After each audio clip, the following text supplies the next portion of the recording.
reasons we fight so hard for what we believe in.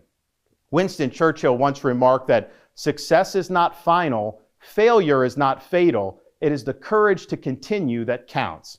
Knowing that success was never final and failure was never fatal. It was courage that counted. Is an opportunity in America today greater than it was in the days of our grateful forefathers? Live life, every golden minute of it. Enjoy Budweiser, every golden drop of it. Anheuser-Busch. Hell yeah. Hell yeah. Reminder why I've chosen public service. From joining the United States Navy and serving in Iraq to represent where he was the torture whisperer. Don't forget. I don't know if everyone would know that. I don't even know if I'd know that. It had not been for this campaign. See, the great thing about Ron DeSantis' absolute disaster of a campaign is this motherfucker was actually pretty damn popular. Even though now he's just seen as this weirdo, you know, the pudding-eating heels, kind of like, what is going on with your face, sir? Kind of a weird freak. Before, he was seen as someone who was decidedly battling back against wokeness. Yes, against this radical ideology, against people who were trying to force you to wear masks and shut down society, and Fauci, and then the libs and all this. He was the one. He was the hero. He was like, hey, look at Florida, the red state. And then he became this kind of sick weirdo pervert who just wants to hunt trans kids and go after this imaginary like wokeness ghosts and spend all of his day being like, we have to destroy Disney. Disney is the downfall of society. I don't think everyone would have known what a weirdo he was had it not been for this presidential campaign, and how much, as predicted, Trump just destroyed this motherfucker. Like, just ran him into the ground. The people in the U.S. Congress, and now serving as governor of Florida. And it reminds me why I decided to run for president, to fight for those who have been forgotten in this country. This is America's time for choosing. We can choose to allow a border invasion, or we can choose to stop it. We can choose reckless borrowing and spending, or we can choose to limit government and lower inflation. We can choose political indoctrination, or we can choose classical education. These choices are symptoms of the underlying struggle to ensure that. By the way, classical education, I mean, I guess he's just doing a little bit of a nod here to everything that was going down with the Florida education system, the one that's doing all the book bannings, that's saying that, like, hey, by the way, to learn things about slavery, we need to add little addendums, asterisks, if you will, that maybe it was an important thing, that, you know, it wasn't all bad. Slaves did learn useful skills that they could use if they were ever to stop being slaves, so there's that. We should be adding that to the curriculum. Let's take out anything that we think is remotely pro-LGBTQ+, even if it's just, like, acknowledging that LGBTQ+ kids exist. We'll just say it's all pedophilic or pornographic. Yeah, just by definition, why don't we just associate everything queer with just being sexual? That certainly can't have any bad ramifications. And then if a teacher is just like, hey, by the way, I exist as a person, well, then we can say that they're a pedophile and a groomer and go after them. Maybe put it in the form of a bill, like a don't say gay bill, right? And so, yeah, I mean, technically, this does make it so that you can't really talk about anything related to pronouns, genders. So if someone's like, can I go to the washroom? And they're like, can I go to the boys' washroom? You have to be, I can't answer that. No, I can't talk about that. Oh, can you talk about your husband or wife? No, I can't. No husband or wife, not married, don't know what that is. And, you know, I am not man or woman or neither. We don't talk about these things. We erase it from our minds. That constitutional government can endure and that Western civilization can survive. And we launched this campaign to bring accountability to government, regain sovereignty at our border, and restore sanity to our society. We cannot succeed as a country if we allow our nation to be invaded, our currency to be debased, our cities to crumble, and our kids to be indoctrinated. The DC elites who facilitated this mess do not care about you, and they do not work for you. They work for themselves. They seek to accumulate power at your expense to pursue an agenda that is harmful to the American people. Citizens do not serve politicians. It is the duty of politicians to serve you. Talk is cheap. What's so important about Western civilization? Well, it's kind of their dog whistle, right? You know, it's why you'll see people like Tucker Carlson constantly talk about how there's a superiority to Western civilization. It's like, yes, well, we need to accept that other civilizations are inferior, right? They're inferior civilizations, and those inferior civilizational people come over here to replace us. because the elites, the cabal of elites, are doing that, right? They're sending people from inferior civilizations to our superior civilization to try and replace us. And you're like, you're doing the anti-Semitic Great Replacement whites conspiracy theory thing. Like this whole thing, yeah, but it's all normalized now. Actions speak louder than words. Reversing the decline of this nation requires leadership that delivers big results for the people we are elected to serve. I have a record of leading with conviction, championing an agenda marked by bold colors, delivering on my promises, and defeating the What a weird thing to say, marked by bold colors. People who are responsible for our nation's decline. Also, why do you have so many American flags? Like, was one of the flags going to get jealous of all the other flags? Why do you need this many American flags? I don't get it. Everyone knows my husband, Ron DeSantis, is endorsed by President Trump, but he's also an amazing dad. Ron loves playing with the kids. Build the wall. He reads stories. Then Mr. Trump said, "You're fired." I love that part. He's teaching Madison to talk. Make America great again. People say Ron's all Trump, but he is so much more. Big league. So good. I just thought you should know. Ron DeSantis. Yeah, now he's cucked. The writer obsessed with the concept of cucking, or cuckery, or cuckoldery. Now, some of this does play into some weird racist tropes and stuff that they're trying to work out, and they've also got a lot of hang-ups about sexuality. No one is more obsessed with other people's sex lives than the right, you know? Whether it be, like, you know, Christian nationalists, Catholics, you name it. They're usually very, very obsessed with what other people are doing sexually, because in some cases, it seems to pleasure them, right? They're kind of just like, the very idea of cuckolding is something that's also like, ooh, deeply entrenched inside, like, well, just because you're a cuck, you're a cuck lord of cuck.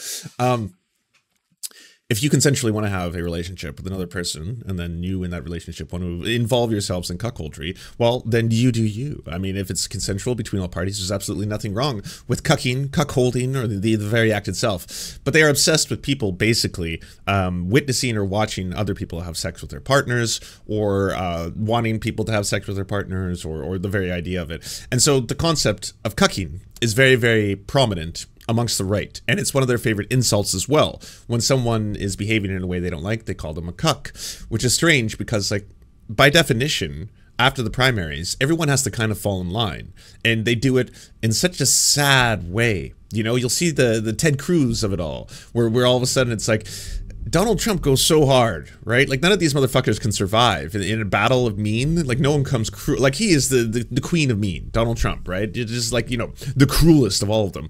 And he's going to go so hard, he's going to lay into you, into your family's history. He'll call your dad the Zodiac killer. He'll say your wife is ugly and he's spilling the beans and, like, she's hideous and all this kind of stuff. And, like, say that you have erectile dysfunction or that you're gay or any insult that he can come to. Very schoolyard shit, right? And they'll take it, and they never know how to fight back. That's what I was saying with Ron DeSantis. I was like, he is so fucking out of his depth. There's a reason why he did this whole thing as a coward. He never went hard. He never even wanted to try because he knew he would get destroyed. If Ron DeSantis at any given point was like, well, you know what? Donald Trump, he's not all that, you know. Let's just say that the man wears the shoe on the other foot, if you know what I mean. The next day, Donald Trump is saying, that motherfucker's a pedophile. He fucks fucking kids. Don't vote for that kid fucking pedophile. Yeah, that's why he's got feces. It's not pudding, it's fucking feces smeared all over his face. It's a species, it's fucking children. He's a pedo. And then you're just like, holy fuck. He is lit up. Like that, oof, that Donald Trump, he goes hard. Yeah, so how's Ron DeSantis going to recover from this?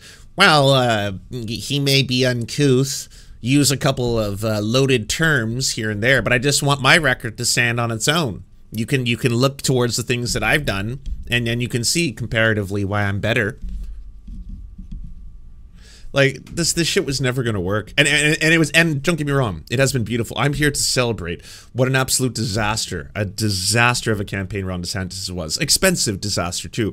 You gotta remember, this motherfucker, he is one of the worst anti-LGBTQ plus racist ass bigots working in politics today on a large scale, pushing effectively, by the way, so many draconian, horrifying laws in Florida and using this as a template to see, hey, this is what the rest of America can, like, do. And the really sad thing is, the people who really, really suffer are LGBTQ plus folks, and most specifically LGBTQ plus folks of color who live in Florida and have to leave because of the draconian laws for making the state not safe for their own fucking kids. That's really sad. That's just the reality. Jokes aside, we can say all the silly things we want. Yes, he wears his wife's heels. Yes, he smears pudding all over his, like, you know, sphincter, stuff like that. But at the end of the day, that's really fucked up. That's the reality on the ground. Things like the Don't Say Gay bill that got so heavily politicized. This is when things like the very lives of LGBTQ plus folks and trans people and everyone who has to deal with this just by virtue of existing, they have to unfortunately live in a world in which these bigots are passing laws that utilize them and use them as pawns to push their fucking far-right radical Christian nationalist agenda. That's what all this is. And even if trans people make up 0.5 to 0.7% of the population, they're a very small minority of people, that still doesn't stop the fact that Ron DeSantis is effectively going to pass legislation that is going to target them, while at the same time targeting other members of the LGBTQ plus community as kind of like a whole blanket thing, because they hate all of the queers. Don't get me wrong. There's not like a queer that they find acceptable. Even asexuals, of whom you'd think they would be on board with because they're constantly trying to tout about how people shouldn't have sex until marriage, but that until marriage part has to still exist to them, because it can't just be you should not have sex if you don't want to have sex. That's not okay.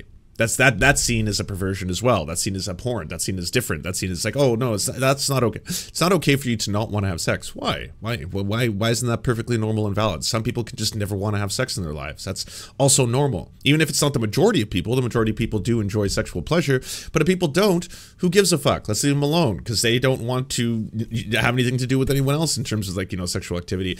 That's not okay. None of it's okay. It has to be one man, one woman, consenting within the act of the covenant of God under marriage to have sex for one purpose and one purpose only, to produce offspring, to have our trad lives and trad wives and trad, you know, everything. And then boom, cycle continues and we keep doing this. And hopefully they're white. That's basically the template all of them want, and anything that gets in the way of that is obviously seen as an abomination or abhorrent or something worthy of legislation. So Ron DeSantis, in his pursuit of this, has been effective at truly targeting LGBTQ plus people and making their lives scary and more horrible, and having to, like, unfortunately, a lot of people just had to leave the state. And this was a great moment for the world to realize what a weird freak he is. Because he is a weird freak. A lot of the people who are obviously, you know, obsessed with other people's sexualities or genders or whatever it is, they are weird freaks themselves. We wouldn't have known how weird and truly freakish he was, what a sicko he was. I don't even know if that information about him being the torture whisperer would have been broadcast on such a large scale had he not been trying to go up against Trump. Because you go up against Trump, you're going up against the best. You're going up against the cruelest, the meanest, the person who was known for not caring on a political stage what he says about you publicly, right? He doesn't give two fucks, you know? Meatball Ron, yeah, smearing the pudding. Ron is a pedophile. Pedophile, the worst. Like that shit, there was no chance for Ron DeSantis. He's just, he's too much of a weirdo and too forcibly curated. You can tell that there's a team of people who are sitting outside at all times just watching him being like, oh God, he's trying to smile again. He just doesn't know how to smile yet. What are we doing here? Ron, you're not very likable. We're going to need you to smile 20% less and maybe just stop saying the word woke as much. You can't say it every other fucking sentence, all right? People get it. You've got a war on wokeness. You don't even know what wokeness is. We haven't defined it. It just sounds like you have a war on black people, you know? Especially when you're like, oh, we should be teaching African-American studies in a different way, and maybe it is racist to teach people that slavery was bad. No. It's not. It's not. I mean, it's anti-plantation owner. Yeah, I mean, you could say it's targeting plantation owners as being the bad thing. They're the baddies. Slave owners bad. That is part of, yes, teach because it was bad, right? So unless that's something that you want to be on the other side of, I don't really understand. Succeed again as a nation. Nobody worked harder, and we left it all out on the field. Now, following our second place finish in Iowa, we've prayed and deliberated on the way forward. Second place? That's a rich way of saying, didn't you win like one district? Just one? If there was anything I could do to produce a favorable outcome, more campaign stops, more interviews, I would do it. But I can't ask our supporters to volunteer their time and donate their resources if we don't have a clear path to victory. Yeah, blast in more states, that's true. Suspending my campaign. I'm proud. I don't get why like so many people do what they do when they do it in terms of like, so for Vivek, maybe he got a discussion. Maybe someone said, hey, by the way, if you drop out now, you could get X thing in return. Like Trump will get you some position. It's not vice president. I'm sorry. We're not going to be going that far. Trump wants a white guy, but we're going to get you some position in some position of power within the administration or a really good lobbying job, something like that. Just drop out now and then endorse Trump. Do the thing. And it's like, okay, that maybe makes sense for when Vivek did it. In terms of Ron, you either drop out prior to this because you don't want to be as embarrassed as you have been, right? You drop out at a certain point when it's like mathematically there's nothing you can do. You drop out after it's like, well, there's not really any more free media attention, especially positive media attention, because you got to remember, yeah, doing debates can get you a lot of free press and a lot of, but like this whole thing backfired on him. People didn't start liking Ron DeSantis more. They started realizing Ron DeSantis is just a sick freak. So that backfired on him too. So why now of all times, right? Like I think the only person who's actually played this properly is Nikki Haley. Like Nikki Haley now is in a position where she's like, I can't win mathematically, but there seems to be enough of, you know, a surge going on where people are like, maybe Nikki Haley is the more moderate alternative to Donald Trump. Maybe Nikki Haley is the more moderate alternative to this kind of like, you know, batshit right-wing Christian nationalist version of the RNC, where like maybe not everything has to be about like, you know, oppressing women and controlling their wombs and all that kind of stuff. We can actually dial it back a wee bit and not go all the way off the edge. So now that's the alternative, and it's not going to win. Donald Trump's going to win, no question, but maybe that's just like, it seems to be a more politically astute way to start playing and utilizing the fact that you get a lot of free, like sometimes millions if not billions of dollars of free coverage. Proud to have delivered on 100% of my promises, and I will not stop now. It's clear to me that a majority of Republican primary voters want to give Donald Trump another chance. They watch his presidency get stymied by relentless resistance, and they see fulfill their breeding fetishes, Lance? Well, yes, I know a lot of them do have breeding fetishes. The thing is, like, if you have a breeding fetish, there's a very set limit amount of times you can enjoy the activity, right? Like, I don't think you can are you going to have more than 20 children, 20 orgasms in your life? And are those the only fulfilling moments? It's like, well, I don't like having sex unless there's impregnation. And it's like, okay, so there's going to be a cap on that, right? Like, how many times can you truly enjoy the act of creating babies? Democrats using lawfare this day to attack him. Well, I've had disagreements with Donald Trump, such as on the coronavirus pandemic. See, like this right here? So sad. So sad. And again, it was just one of those things where, like, I knew this was going to happen. He was going to be like, now I don't agree with Donald Trump on all things. Okay, there are obviously some pretty strong contentious issues of which I separate myself from the pack. You know, I become the wheat, and I will be your wheat from time to time. And then boom, it's like, Donald Trump, you're a fucking pedophile, bro. You fuck kids. Yeah, fuck you. Fucking pedophile. Ooh, pedophile, meatball Ron. Wrong to sanctimonious going off here about how he doesn't fuck children. And now Ron has to do the grovel. He's got to do the Ted Cruz. He's got to get there. I am calling for your support. Can you support Donald Trump? Wait, who is this? Is this Ron DeSantis? No way. I'm not. Well, I could or could not be. Either way, Ron DeSantis is a valiant war hero who we should all respect and love. But that's not why I'm calling. I'm calling to ask if can you support Donald Trump for president? Can I count on your pledge? My pledge. Let me hear you do it. Let me hear you eat some pudding, Ron. Just do it over the phone. Just open up a little. If I open up a little can, a tin can, and I smear some on my face, will you support Donald Trump? Maybe. Only one way to find out. Yeah, let me hear it. Let me see how it sways me right now. Okay, I'm opening up the tin. It's a relatively small tin of seems to be a very fine little jar of pudding here. And now smearing it on my cheeks. What does it look like? I was like, I don't know how far I'm going to take this. His elevation of Anthony Fauci and make phone calls touched us dearly. No. What a waste of their lives and time. And oh man, that's all just so goddamn sad. No candidate had more thrown at him, but no candidate had so many committed volunteers and staff. Finally, I want to thank my wife, Casey, and our kids. Wait, more thrown at him? What are you doing here? By the way, like, he's one of the people who's one of his staff members was like a neo-Nazi who ended up posting like, you know, neo-Nazi imagery in one of the videos that got retweeted by the same campaign staffer. Like, that's your campaign, Ron DeSantis. It's Madison, Mason, and Mamie. Casey's gone far above and beyond in her support for our campaign and for our cause. She's not only a great wife and mother, she's a great American who cares deeply about the future of the country that our kids will inherit. Our kids have seen and done a lot on the trail, from playing on the famed Field of Dreams baseball site in Iowa to making their first snowman in New Hampshire. They are one of the reasons we fight so hard for what we believe in.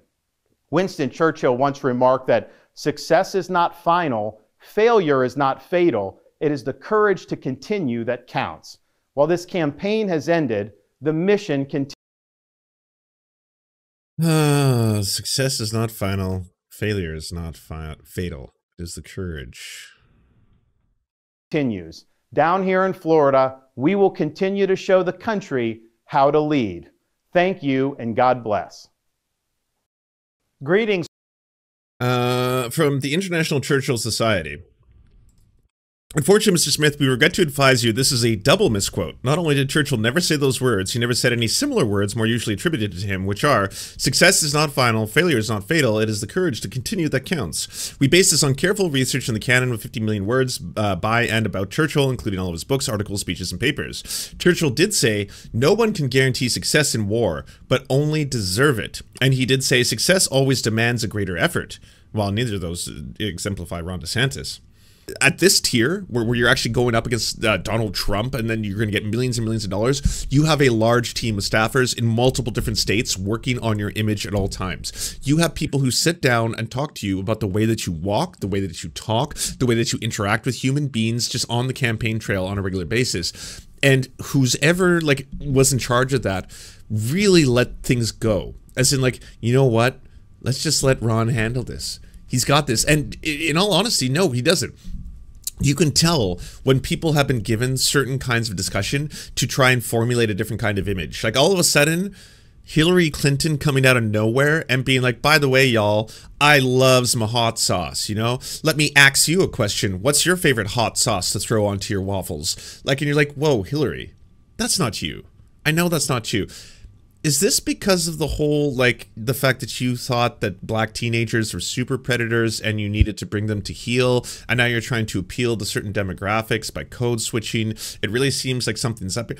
Hillary, I know you don't carry hot sauce in your purse. That is a lie. You do not travel with hot sauce in your purse. You do not put hot sauce on any of your food. I'm sorry, but you find milk spicy. Okay? You cannot drink a glass of milk because that is just too hot for you. There is no way you love hot sauce. And I say this, okay, as a white person who fucking loves hot sauce. I like weird hot sauces that are like, they cause pain, okay? I'm not a sadomasochist. I do not enjoy BDSM, but I adore really, really fucking spicy ass food. And I can tell that there's no way in the world that woman likes hot sauce. J'accuse Hillary Clinton, okay?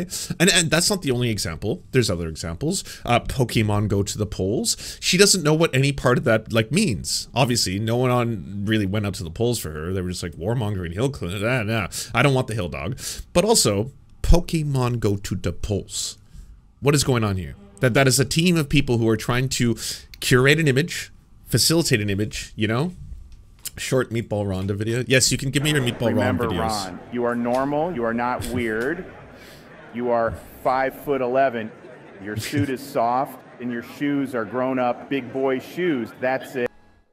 I signed a pledge to support. Tonight, mixed reaction from Republican Party members. All I can say is, welcome home, Ron. Welcome back to the MAGA movement where you have all. Oh, is this from the same event? Hold on. I don't know if you all saw, but Matt Gaetz had a really busy day yesterday. He was trolled not once, not twice, but 3 times by the remarkable duo of Rob Weber and Vermin Supreme. I'll get you some of the first action ones. Ron DeSantis, 0. Vermin Supreme, 1. Vermin Supreme, a perennial presidential candidate, is providing an impromptu warm-up act as DeSantis supporters wait for Florida governor. Here tonight to find out if Mr. Ron DeSantis was serious when he offered to to wear a boot on his head. I, Bourbon Supreme, the ghost of Bootgate's past. Okay, are you ready, people? When I say free, you say ponies. Free! Ponies! Free! Ponies! Free! Ponies! When I say zombie, you say power! Zombie! Power! I don't know if I can say this. Zombie! When I say free, when I say time, you say travel! Time! Time! Time! Mandatory! Toothbrushing! Vermin's streams on Twitch. I know. I've had Vermin Supreme as a guest on my show where he, like, almost showed what he described as very tasteful, erotic horse drawing porns or something. Like, he had some book that he was promoting, and I was completely fine to, like, yeah, by all means, plug your book. And he's like, and now I'd like to show you some of this, of which I would consider to be very tasteful, erotic porn. And I was like, no, do not, whatever you're about to show it on the stream. Are you insane? You're gonna get my entire stream knocked off. God damn it. Vermin, bad. I think I interviewed him a second time where he was completely naked, but he's like, don't worry. I'm never going to let the camera go below my crotch area, so there's nothing to be exposed, but be aware that I'm fully nude right now. Vermin! What are you doing? What's the youngest schoolgirl you've ever been with, and have you ridden on the Lolita Express? I know that Donald Trump has. Hey, go support Rod Weber. If you don't know, he does a lot of shit like this. He's got a big movie coming out. He's trying to promote it as well. But he got Matt Gaetz not once, not twice, but 3 times in the same day. He showed up to 3 different events that were in his area that Matt Gaetz was doing and got into them, snuck into them solely because he kept switching around his costume.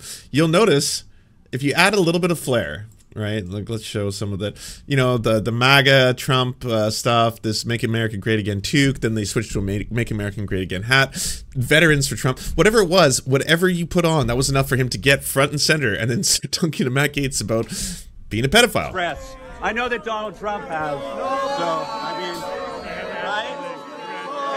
It's a legitimate question. Don't let him talk. Don't let him talk! No! He's revealing truth bombs! He's saying too much! Hey, what up, Adrian Vixen? Everyone check out Adrian's channel. Youngest girl you've been with? Have you ridden the Lolita Express? What's the youngest girl you've been with? And have you ridden the Lolita Express? Follow me on social media at Rod Weber. Support my work at patreon.com/Rod Weber. See 2020 The Dumpster Fire on Apple TV, Amazon, iTunes, Google Play, Vudu, and free on Tubi. What's the... Now, that was one of the 3. This was the 3rd incident. Hey, folks, look at who I got. That's right, we had a very successful day already on the campaign trail trolling Matt Gaetz, who's stumping for Trump, but we got something in store for him. For your birthday, I brought you a bag full of underage girls. In one day.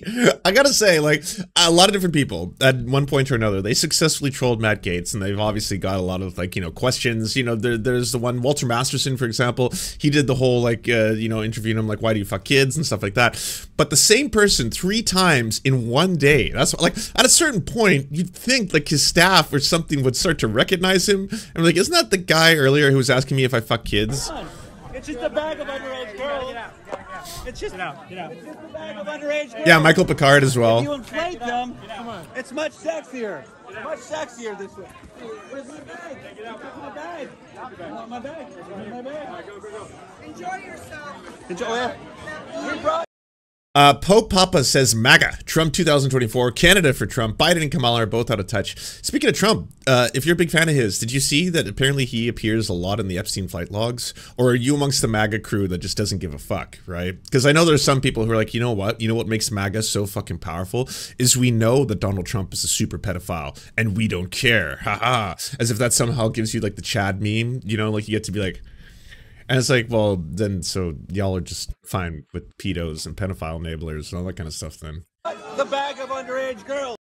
Ever since then, the Republican governor has been trying to get people to like him, to find him likable.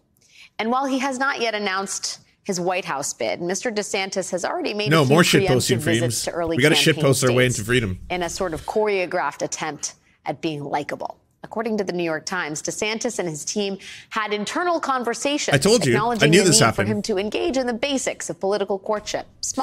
Like, you got to remember, this man had to spend hours upon hours having simulations where he would just in a room full of people where no one else was allowed to film or observe or see, and he had to pretend interacting with other human beings. And then he had people who were watching him to give him notes, to be like, okay, so don't like try and punch the black baby in the face. That one looks weird. Maybe not smile, because when you try to smile, it definitely looks like you're like doing some kind of a weird, I don't know what that is. We're getting, it's called Homelander. You're Homelander vibes. Not good. Then this whole kind of like, why are you like this? I don't know how to put it into words, but why are you like this? Can we change that up? You're just deeply, deeply unpleasant. Talk, handshaking, eye contact.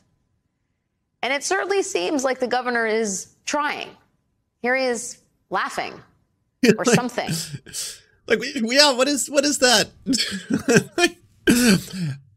Come on, I laugh like Goofy, you know, from Disney. I'm known for having a really silly laugh. I'm also not a politician running for office, but like, even I can look at that and be like, are you trying to laugh that way? Are you trying to be like, not only do I laugh, I really laugh? Like, it's just weird. It looks so forced. Thank you so much for watching, everybody. Can you please hit the like and subscribe button and maybe leave a comment? It really does help the videos out. But first, the people who produce everything you see before you and make this entire channel possible: Amazing Fletch, Anna Loves Riley, Ariane McCarthy, Cheryl Alvarez, Doug Caddy, Everything Important, Hagbard Celine, Multimondi, Omni, Peanut Butter Blondie, Political Puppy, Quiet 185, Rachel K, Riley and Anna, Roller Dragon, Ruby K, Cernicus, Spinach Monster, Stellar Vision, Sebastian DeMel, Trevbot.exe, Words Greenwood, and Travis McClinton. And also, thank you to every other person who helps fund this show. Their names are on the screen right now. It would not be possible without every single one of them. We cannot thank you enough. And if you want to join the Patreon, please come to patreon.com/theserfs and help us exist.